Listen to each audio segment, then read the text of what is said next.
இந்த சீனை ரொம்ப பொறுமையாக பாருங்கள். கார் ஹீரோயினை ஹிட் பண்ணிட்டாங்க, அதாவது இடிச்சிருச்சு. அந்த காரை நல்லா பார்த்தீங்கன்னா அந்த கார் நிற்காது. இதுக்கு பின்னாடி உள்ள சட்டம் என்ன அப்படின்னா நான் சொல்கிறேன். ஹிட் அண்ட் ரன் அப்படின்னா சார் நிற்காம ஒருத்தவங்களை இடிச்சிட்டு போகிறது. இதுக்கு என்ன தண்டனை அப்படின்னு பார்த்தீங்கன்னா செக்ஷன் 106+2ல் ஹிட் அண்ட் ரனுக்கு 10 வருடம் சிறை தண்டனை ப்ளஸ் அபராதமும் உண்டு.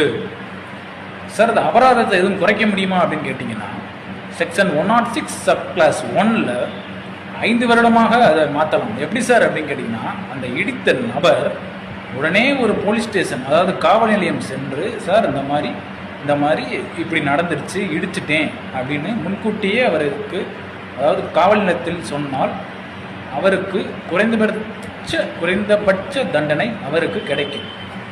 இதுதான் இந்த சீனுக்கு பின்னாடி உள்ள சட்டம். தேங்க்யூ.